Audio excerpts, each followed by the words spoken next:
मैंने तो उसको नहीं देखा है, तो मैं कैसे कह दूं कि ईश्वर है? बिना देखे मैं कैसे कह दूं कि ईश्वर है?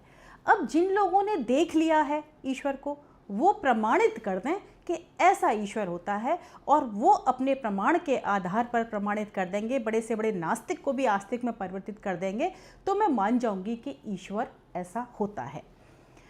क्योंकि जिन शास्त्रों के आधार पर, जिन कुरान, गीता, महाभारत, बाइबल, जो भी शास्त्र हैं, पुराण हैं, जिनके आधार पर आप ईश्वर को खोज रहे हो और जिनके आधार पर लोगों को आप ये भरोसा दिला रहे हो कि ईश्वर ऐसा होता है, तो ये मैं दावे के साथ कह सकती हूँ कि ईश्वर आपको उन आधारों पर कभी भी नहीं मिलेगा, कभी भी इस आधार पर, क्योंकि सब ये इंसानों की रची हुई रचनाएं हैं, उसके आधार पर तो आपको कभी ईश्वर नहीं मिलने वाला है।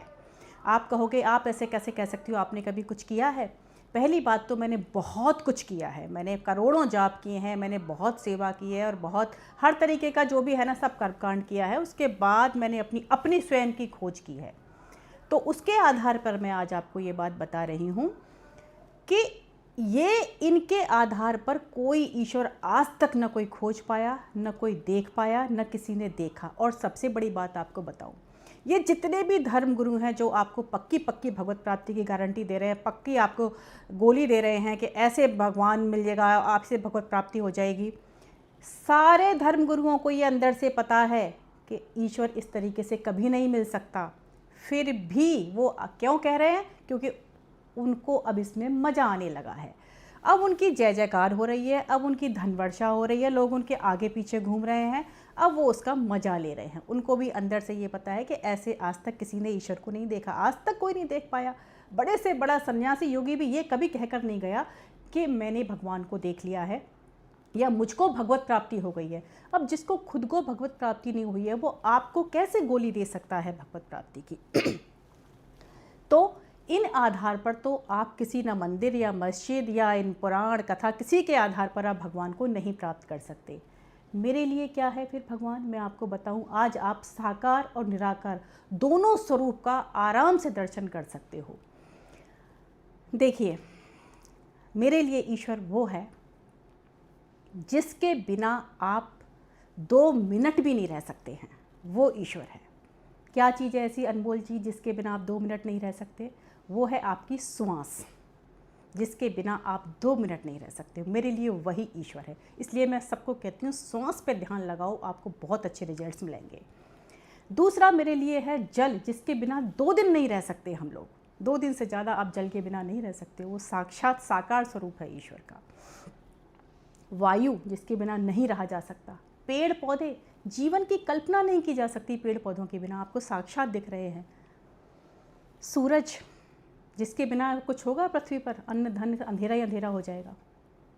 वो जो साक्षात, जिनको कहते हैं ना साकार स्वरूप, ये आपको साकार स्वरूप आराम से दिखाई दे रहे हैं ईश्वर के। मेरे लिए तो यही ईश्वर है। निराकार स्वरूप क्या है ईश्वर का? सत्य, परोपकार, अहिंसा, ईमानदारी, ये इसके निराकार स्वरूप हैं।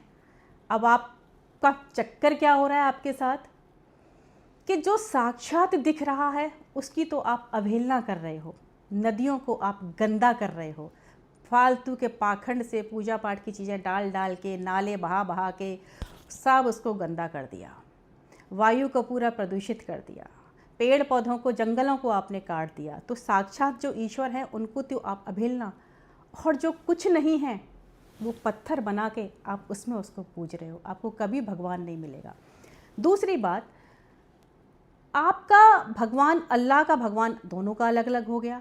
अब एक बात बताइए, जब आपके ईश्वर ने ही, आपके राम कृष्ण जिस किसी को भी मानते हो, उसी ने सारी सृष्टि बनाई है, तो उसने सबको हिंदू क्यों नहीं बनाया? फिर आधों को हिंदू आधों को मुसलमान ऐसा क्यों बनाया? और फिर वो आपस में लड़ क्यों रहे हैं?